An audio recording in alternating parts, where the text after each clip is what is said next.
ಈಗ ಸಕಲರ ಅಭಿಪ್ರಾಯ ನಾವು ಇಲ್ಲಿ ಸೇರಿರೋರೆಲ್ಲ ಒಂದ್ಸತಿ ನೋಡ್ಬಿಡೋಣ. ಅದರ್ವೈಸ್ ದಯಮಾಡಿ ಅಯ್ಯಪ್ಪನ ಹೊಡೆಯಕ್ಕೆ ಬೆಂಗಳೂರಲ್ಲಿ ಯಾರು ಹುಟ್ಟಿಲ್ಲ ಬಿಡ್ರು, ಬೇರೆ ಕಡೆಯಿಂದಾನೆ ಬರಬೇಕು. ಬಂದ್ರು ನನ್ನ ಮಕ್ಳು ಅಂತಲ್ಲ, ಇದ್ರ ಕಿವಿಗೆ ನನ್ಗೆ ಬೀಳ್ತಾ ಇತ್ತು. ಮತ್ತೆ ಅವ್ರದ್ದೇನೋ ಒಂದು ಆಪರೇಷನ್, ಗುಂಡು ತೆಗೆಯೋದು, ಆ ಥರ ಎಲ್ಲ ವಿಷಯಗಳು ಮಾತಾಡ್ತಾ ಇದ್ರು. ಅವ್ರ ದೇಹ, ಅವರು ಪೈಲ್ವಾನ್ ಆಗಿದ್ರಿಂದ ಅವ್ರ ದೇಹ ಅಷ್ಟೊಂದು ಸದೃಢವಾಗಿತ್ತಂತೆ. ಸರ್ಜರಿ ಮಾಡ್ಬೇಕಾದ್ರೆ ಎಷ್ಟೋ ಇಂಚು ಮಜಲ್ಲು ಚೆಸ್ಟ್ ಮೇಲೆ ಇತ್ತಂತೆ. ಅದನ್ನೆಲ್ಲ ನಾನು ಕೇಳಿದ್ದೆ. ತುಂಬಾ ನನಗೆ ಸಣ್ಣನಾಗಿದ್ದಾಗ ಹೌದು ಆ ಥರ ಇದ್ರು ಅವರು, ಅಷ್ಟೊಂದು ಗಟ್ಟಿ ಹಾಳಾಗಿದ್ರ ಅಂತ ನಮ್ಮ ಕಡೆಯಲ್ಲಿ ಮಾತಾಡ್ತಾರೆ. ಅವ್ರ ಬಗ್ಗೆ ಅವ್ರಿಗೆ ನಾನು ಕೇಳಿದ ಮಾತ್ರ ಹೇಳಕ್ ಇಷ್ಟಪಡ್ತೀನಿ. ಈ ಸಿನಿಮಾ ಅವ್ರ ಹೆಸರಿದೆ, ಅವ್ರ ಮಗ ಇದ್ದಾನೆ, ಹೀರೋ ಆಗಿ ಈ ಸಿನಿಮಾದಲ್ಲಿ ಆ್ಯಕ್ಟ್ ಮಾಡಿದ್ದಾರೆ. ಅವ್ರಿಗೆ ಒಳ್ಳೇದಾಗಲಿ, ಅವ್ರ ಸಿನಿಮಾ ಅದ್ಭುತವಾಗಿ ಹೋಗಿ ಸಿನಿಮಾ ರಂಗದಲ್ಲಿ ಒಂದು ಒಳ್ಳೆ ನೆಲೆ ಕಾಣ್ಕೊಳ್ಳಿ ಅಂತ ಹೇಳಕ್ ಇಷ್ಟಪಡ್ತೀನಿ. ಸಿನಿಮಾ ಟೈಟ್ಲ್ ಬೇಕಂತ ಒಂದು ಸಿನಿಮಾ ಮಾಡಿದಾಗ ನನ್ನ ಆಡಿಯೋ ರಿಲೀಸ್ನ ಭಟ್ರು ಸರ್ ಮಾಡಬೇಕಿತ್ತು. ಅವ್ರ ವಾಸ್ತು ಪ್ರಕಾರ ಟೈಮ್ ಬ್ಯುಸಿ ಆಗಿ ಬರಲಿಲ್ಲ. ಬೆಳಗ್ಗೆ 8 ಗಂಟೆಗೆ ಫೋನ್ ಮಾಡಿದ್ರು ನನಗೆ. ಮಾಡಿಬಿಟ್ಟು ಏನು ಮಾಡ್ತಿದ್ಯೋ, ಯಾರು ಭಟ್ರು, ಯಾವ ಭಟ್ರು, ಮಲಗಿದೆಯೇನೋ, ರಾತ್ರಿ ಇಳಿದ್ಯೇನೋ ಹಣ ಅಂದ್ಬಿಟ್ಟು ಎತ್ತು ಬಂದ್ಕೊಂಡೆ. ಯಾವಾಗ ಅವತ್ತು ಆದಮೇಲೆ ಅವತ್ತು ಆಡಿಯೋ ರಿಲೀಸ್ ಬರಲಿಲ್ಲ, ಇವತ್ತು ಬಂದರು. ಥ್ಯಾಂಕ್ ಯು ಅಣ್ಣ, ಥ್ಯಾಂಕ್ ಯು ಸೋ ಮಚ್. ಈ ಸಿನಿಮಾದ್ದು ಫಸ್ಟ್ನೇ ಸಾಂಗ್ ಇದು. ನಮ್ಮ ಸಿನಿಮಾ ಕಂಪೋಸಿಗೂ ಫಸ್ಟ್ ಸ್ಟಾರ್ಟ್ ಮಾಡಿದಂಥ ಕಂಪೋಸಿಷನ್ ಸಾಂಗ್ ಇದು. ಆ್ಯಕ್ಚುಲಿ ಇವತ್ತು ಈ ಕಾರ್ಯಕ್ರಮಕ್ಕೆ ಅಜ್ಜಿ ಜಯರಾಜ್ ಹೀರೋ ಅಲ್ಲ, ವಿಜಯ್ ಪಂಜಾಯ ಹೀರೋ, ಮ್ಯೂಸಿಕ್ ಡೈರೆಕ್ಟರ್. ಫಸ್ಟು ಒಂದು 4 ಲೈನ್ ಬರೆದ್ಬಿಟ್ಟು ಕಳಿಸ್ದೆ, ಇದಕ್ಕೊಂದು ಕಂಪೋಸಿಷನ್ ಮಾಡಿ ಕಳಿಸಿ ಅಂತ. ಒಂದು 3 to 4 hour ಟೈಮ್ ತೊಗೊಬಿಟ್ಟು ಹುಕ್ ಲೈನ್ನ ಕಳಿಸಿದ್ರು. ಇಮ್ಮಿಡಿಯೇಟ್ಲಿ ಫೋನ್ ಮಾಡಿ ಹೇಳಿದೆ, ವಿಜಯ್ ಸಾಂಗ್ ಇಟ್ಟು ಹೋಗು, ಶೋರ್ ಶಾರ್ಟ್ ಇದು ತುಂಬ ಚೆನ್ನಾಗಿದೆ ಅಂತ ಹೇಳಿದೆ. ಇವಾಗ ನೀವು ನೋಡಿದ್ದೀರಾ. ಸೊ ನನ್ನ ಕೂಸಿದ್ದು, ಸೊ ನನಗೆ ಚೆನ್ನಾಗೇ ಇರುತ್ತೆ. ಚೆನ್ನಾಗಿದ್ರೆ ದಯವಿಟ್ಟು ಎಲ್ಲ ಕಡೆ ರೀಚ್ ಮಾಡಿ ಗೆಲ್ಲಿಸ್ಕೊಡ್ತೀನಿ ನಾನು ಅಂದ್ಕೊಂಡಿದ್ದೀನಿ. ಯಾರೋ ರೋಡಲ್ಲಿ ಹೋಗೋ ಒಂದು ಗಾಡಿ ಅಡ್ಡ ಬಂದವರಿಗೆಲ್ಲ ಸಾರಿ ಕೇಳ್ಬಿಡ್ತೀವಿ. ವಿಷಯ ಎತ್ತು ತಾಯಿಗೆ ಯಾರು ಕೇಳಿರಲ್ಲ. ಅದು ನನಗೂ ಫೀಲ್ ಇದೆ. ಈ ಮೂಲಕ ಎಲ್ಲ ತಾಯಿಯಂದಿರಿಗೂ ನನಗಿಂತ ಕ್ಷಮಿಸಿ ಅಂತ ಕೇಳ್ತಾ ಇದ್ದೀನಿ. Thank you. ವಂದನೆಗಳು ಹೇಳಕ್ಕೆ ಇಷ್ಟಪಡ್ತೀನಿ. And Yogaraj Bhat sir and Nagalakshmi madam ನಮ್ಮ ಈ ಕಾರ್ಯಕ್ರಮಕ್ಕೆ ಅತಿಥಿಯಾಗಿ ಆಗಮಿಸಿದ್ದಕ್ಕೆ ತುಂಬ ಅಂದರೆ ತುಂಬ ಧನ್ಯವಾದಗಳು. ಆ್ಯಂಡ್ ನಮ್ಮ ಮೂವಿ ಡೈರೆಕ್ಟರ್ ಆದಂಥ ಆನಂದ್ ಸರ್ ಅವರ ಕನಸು ಅಂತ ಹೇಳ್ಬೋದು. ಆ ಕನಸು ಇವತ್ತು ನೆನಸಾಗ್ತಾ ಇದೆ, ತುಂಬ ಖುಷಿ ಆಗ್ತಾ ಇದೆ. ತುಂಬ ಕಷ್ಟಪಟ್ಟು ಮತ್ತು ಇಷ್ಟಪಟ್ಟು ಮಾಡಿರುವಂಥ ಸಿನಿಮಾ ಇದು. ಇವಾಗ ಈ ಮಟ್ಟಕ್ಕೆ ಬಂದಿದೆ ಅಂದರೆ ತುಂಬ ಖುಷಿ ಆಗ್ತಾ ಇದೆ, ಪ್ರೌಡ್ ಫೀಲ್ ಆಗ್ತಾ ಇದೆ. ಆ್ಯಂಡ್ ಪ್ರೇಮ್ ಸರ್ ಅವರು ಆ್ಯಕ್ಚುಲಿ ಇವತ್ತು ಬಂದಿಲ್ಲ, ಬಟ್ ಅವ್ರ ಧ್ವನಿಯಲ್ಲಿ ಈ ಕ್ಷಮಿಸು ತಾಯಿಯ ಸಾಂಗ್ ಕೇಳೋಕ್ಕೆ ತುಂಬ ಅಂದರೆ ತುಂಬ ಖುಷಿ ಆಗುತ್ತೆ. ಆ್ಯಂಡ್ ಹೃದಯ ತುಂಬಿ ಬರುತ್ತೆ.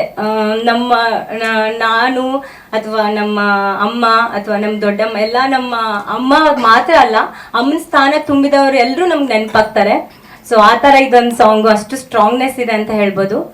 ಆ್ಯಂಡ್ ಅತಿ ಶೀಘ್ರದಲ್ಲಿಯೇ ನಮ್ಮ movie ಜಾಂಟಿ son of Jayaraj release ಆಗುತ್ತೆ. ಪ್ಲೀಸ್ ಎಲ್ಲರೂ ಥಿಯೇಟ್ರಿಗೆ ಹೋಗಿ ಮೂವಿ ನೋಡಿ ಅಂತ ಹೇಳ್ತಿದ್ದೀನಿ. ಆ್ಯಂಡ್ ನಿಮ್ಮೆಲ್ಲರ ಪ್ರೀತಿ ಪ್ರೋತ್ಸಾಹ ಹೀಗೆ ಇರಲಿ ಅಂತ ನಾನು ಆಶಿಸ್ತೀನಿ. Thank you. ಮಾಡಿಕೊಟ್ಟಿದ್ದಕ್ಕೆ. ಕಳೆದ ವರ್ಷ ಪ್ರಜಾರಾಜ್ಯ ಅಂತ ಒಂದು ಸಿನಿಮಾದಲ್ಲಿ ನನಗೆ ಸರ್ ಓಟಾಕ್ರಿ ಅಂತ ಒಂದು ಸಾಂಗ್ ಬರ್ಕೊಟ್ಟಿದ್ರು. ಉಪೇಂದ್ರ ಅವರು ಹಾಡಿದರು. ಸಾಂಗ್ ತುಂಬ ಚೆನ್ನಾಗಿ ರೀಚ್ ಆಗಿತ್ತು. ಸೊ ಇವತ್ತು ನಾನು ಸಾಂಗ್ ಲಾಂಚ್ ಮಾಡಿದ್ದೀರಾ ಸರ್, ತುಂಬ ಹೃದಯ ಧನ್ಯವಾದಗಳು ಸರ್. ಆ್ಯಂಡ್ ನಿಮಗೂ madam thank you so much. So song ಕೇಳಿದ್ರಿ, ಎಲ್ಲರಿಗೂ ನಿಮ್ಗೆ ಇಷ್ಟ ಆಗಿದೆ ಅಂತ ಅನ್ಕೋತೀನಿ. ಯಾಕೆಂದರೆ ತಾಯಿ ಅಂದ್ರೇ ಒಂದು ಎಮೋಷನ್. ಸೊ ಅದನ್ನ ಇಷ್ಟಪಡ್ದಿರೋಂಥ ವ್ಯಕ್ತಿನೇ ಇಲ್ಲ. ಸೊ ಆನಂದ್ ಸರ್ ಹೇಳಿದಾಗೆ ನನಗೆ ಒಂದು ಹುಕ್ ಲೈನ್, ಏನು ಕ್ಷಮಿಸು ತಾಯಿ ಇದೆಲ್ಲ ಅದು ಕಳಿಸಿದ್ರು, ಇದನ್ನು ಕಂಪೋಸ್ ಮಾಡಿ ಅಂತ. ಸುಮಾರು ಸಾಂಗ್ ಸನ್ನಿವೇಶಕ್ಕೆ ಯೋಚನೆ ಮಾಡ್ತೀವಿ, ಏನು ಮಾಡಲಿ ಅಂತ. ಬಟ್ ಆ ಲೈನ್ಸ್ ನೋಡಿದ ತಕ್ಷಣ ನನಗೆ ಆಟೋಮೆಟಿಕ್ಕಾಗಿ ಆ ಟ್ಯೂನ್ ಬಂದ್ಬಿಡ್ತು. ಸೊ ಕಳಿಸಿದೆ, ಅವ್ರಿಗೂ ತುಂಬ ಇಷ್ಟ ಆಯಿತು, ಪ್ರೊಡ್ಯೂಸರ್ಗೂ ತುಂಬ ಇಷ್ಟ ಆಯಿತು. ಓವರಾಲ್ ಟೆಕ್ನಿಕಲ್ ವರ್ಕಿಗೆ ಪ್ರೊಡ್ಯೂಸರ್ ತುಂಬ ಸಪೋರ್ಟ್ ಮಾಡಿದ್ದಾರೆ. ಆ್ಯಂಡ್ ಆನಂದ್ ಸರ್ ಈ ಅವಕಾಶ ಕೊಟ್ಟಿದ್ದಕ್ಕೆ ಪ್ರೊಡ್ಯೂಸರ್ಗೆ, ಡೈರೆಕ್ಟರ್ಗೆ ತುಂಬ ಥ್ಯಾಂಕ್ಸ್ ಹೇಳ್ತೀನಿ. ಎಲ್ಲ ಸಾಂಗ್ಸ್ ತುಂಬ ಚೆನ್ನಾಗಿ ಬಂದಿದೆ. ಆದಷ್ಟು ಬೇಗ ಸಿನಿಮಾ ಕೂಡ ನಿಮ್ಮ ಮುಂದೆ ಬರುತ್ತೆ. ಆ್ಯಂಡ್ ಈ ಸಾಂಗ್ನ ಪ್ರತಿಯೊಬ್ಬರು ದಯವಿಟ್ಟು ಮೀಡಿಯಾದವರು ಎಲ್ಲರಿಗೂ ರೀಚ್ ಮಾಡಿಸಿ ಹಿಟ್ ಮಾಡಿಸ್ಬೇಕು. ಅಂದರೆ ಇನ್ನೂ ಒಳ್ಳೊಳ್ಳೆ ನಾವು ಹೊಸ ಮ್ಯೂಸಿಕ್ ಡೈರೆಕ್ಟರ್, ಹೊಸ ತಂತ್ರಜ್ಞರು ಮುಂದೆ ಬಂದು ಮತ್ತೆ ಮತ್ತೆ ಬೇರೆ ಬೇರೆ ಕೆಲಸಗಳು ಮಾಡೋದಕ್ಕೆ ಹೊಸ ಹೊಸ ಸಿನಿಮಾಗಳಿಗೆ ಅವಕಾಶ ಸಿಗೋದಕ್ಕೆ ನಿಮ್ಮ ಸಪೋರ್ಟ್ ತುಂಬ ಬೇಕಾಗುತ್ತೆ ಅಂತ ಕೇಳ್ಕೊಂಡು ನಾನು ಮಾತು ಮುಗಿಸ್ತೀನಿ. Thank you so much. ಮಾಡ್ತೀವಿ ನಾವು ಸಾಮಾನ್ಯ ಜನರು. ನಾವು ನನ್ನನ್ನು ಈ ಒಂದು ಹಾಡಿಗೆ ನನ್ನನ್ನು ಯಾಕೆ ಕರೆದಿದ್ದಾರೆ, ಬಟ್ ನಾನು ಇಲ್ಲಿ ಬಂದು ಕೂತಾಗ ಅನ್ನಿಸ್ತು ನಾನು ಒಬ್ಳು ತಾಯಿ, ನನಗೂ ಇಬ್ರು ಗಂಡು ಮಕ್ಕಳಿದ್ದಾರೆ. ನಾವೆಲ್ಲರಿಗೂ ತಾಯಿಯಿಂದ ಎಲ್ಲವನ್ನ ಮಾಡಿಸ್ಕೊಳ್ತಾ ಇರ್ತೀವಿ, ಬಟ್ ಅವಳಿಗೆ ಥ್ಯಾಂಕ್ಸ್ ಹೇಳೋದು ಮರ್ತು ಬಿಡ್ತೀವಿ. ಬಟ್ ಈ ಹಾಡಲ್ಲಿ ಎಷ್ಟೊಂದು ಭಾವನೆಗಳಿದೆ. ನನ್ನ ಕಣ್ಣಂಚಲು ನೀರು ತುಂಬಿತು, ಯಾಕೆಂದರೆ ನಾನು ತುಂಬ ಭಾವನಾತ್ಮಕ ಜೀವಿ. ನನಗನ್ನಿಸ್ತು ಓಕೆ, ಮಹಿಳಾ ಆಯೋಗದ ಅಧ್ಯಕ್ಷೆ ಅಂದರೆ ಅಮ್ಮನ ಥರ, ಸೊ ಹಾಗಾಗಿ ನನ್ನನ್ನು ಕರೆದಿರಬೇಕು ಅಂತ ಅನ್ನಿಸ್ತು. ಬಟ್ ಆದರೆ ಬಹಳ ಹೃದಯಕ್ಕೆ ಮುಟ್ಟುವಂಥ ಸಂಗೀತ ಸಂಯೋಜನೆ ಮಾಡಿದ್ದೀರಾ. ಮತ್ತು ಈ ಹಾಡನ್ನು ಸಹ ಭಾಳ ಸೊಗಸಾಗಿ ಆಡಿರುವಂಥ ಪ್ರೇಮ್ ಸರ್ ಇರ್ಬೋದು, ಮತ್ತು ನಮ್ಮ ಪ್ರೊಡ್ಯೂಸರ್ ಕುಮಾರ್ ಅವ್ರು ಇರ್ಬೋದು, ಮತ್ತು ನಮ್ಮ ಈ ಜಂಟಿ ಸನ್ ಆಫ್ ಜಯರಾಜ್. ಯಾಕೆಂದರೆ ಒಂದು ರೌಡಿ ಅಂದ ತಕ್ಷಣವೇ ಅವನನ್ನು ಸಮಾಜ ನೋಡೋದೇ ಬೇರೆ ಥರ. ಯಾಕೆಂದರೆ ನಮ್ಮ ಬ್ಯಾಕ್ಗ್ರೌಂಡ್ ಎಲ್ಲ ನಾವೆಲ್ಲ ಹಳ್ಳಿ ಜನ, ನಮಗೆಲ್ಲ ಗೊತ್ತು ಇದು ಹೇಗೆ ಅಂತೆಲ್ಲ. ಆದರೆ ಅವನಲ್ಲೂ ಒಂದು ಮನಸ್ಸಿರುತ್ತೆ, ಅವನಲ್ಲಿ ಒಂದು ಹೃದಯ ಇರುತ್ತೆ. ಎಲ್ಲೋ ಒಂದು ಕಡೆ ಒಂದು ಒಳ್ಳೆಯ ಮಾರ್ಗ ಸಿಕ್ಕಿದ್ರೆ ಅವನು ಬದಲಾಗ್ತಾನೆ ಅನ್ನೋ ಒಂದು ಆ ರೌಡಿ ಬದುಕಲ್ಲೂ ಇದಿರುತ್ತೆ ಅಂತ ನಾನು ಅಂದ್ಕೊಳ್ತೇನೆ. ಯಾಕಂದರೆ ಇದು ಸತ್ಯ.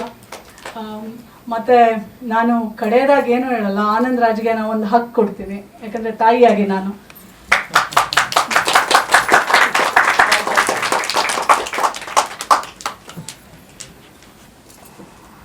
ಈ ಸಿನಿಮಾ ಯಶಸ್ವಿಯಾಗಲಿ ಅಂತ ಹಾರೈಸ್ತೇನೆ. Thank you. ಅಮ್ಮ ಕ್ಷಮಿಸದೇ ಇರೋ ವಿಷಯವೇ ಇಲ್ಲ. ನಾವು ಎಷ್ಟು ಸತಿ ಏನೇ ತಪ್ಪು ಮಾಡಿದ್ರು ಕ್ಷಮಿಸಕ್ಕಿರೋದೇ ಒಬ್ಳು ಅಮ್ಮ. ಅದರ ಮೇಲೆ ಯಾರೂ ಹಾಡು ಮಾಡಿರಲಿಲ್ಲ. ನೀವು ಬರೆದಂತಹ ನಿರ್ದೇಶಕನಿಗೆ ಹಾಗೂ ಸಂಗೀತ ನಿರ್ದೇಶಕ ಕಂಪೋಸರ್ಗೆ ನನ್ನ ವೈಯಕ್ತಿಕ ಶುಭಾಶಯಗಳು. ತುಂಬ ಕ್ಲೀನಾದ ಅಪ್ರೋಚ್ ಅದು. ಅಮ್ಮನಿಗಿಂತ ದೊಡ್ಡದು ಯಾವುದೂ ಇಲ್ವೇ ಇಲ್ಲ. ಅದ್ರ ಮೇಲೆ ಅವಳನ್ನ ಕ್ಷಮಿಸೋ ಅನ್ನೋದನ್ನ ಪ್ರಕೃತಿನೇ ಕ್ಷಮಿಸೋ ಅಂದಂಗದು. ನನ್ನ ಒಂದು ಹುಟ್ಟನ್ನೇ ಕ್ಷಮಿಸ್ಬಿಡು, ನಾನು ತಪ್ಪು ದಾರಿಲಿದ್ದೀನಿ ಅಂತ.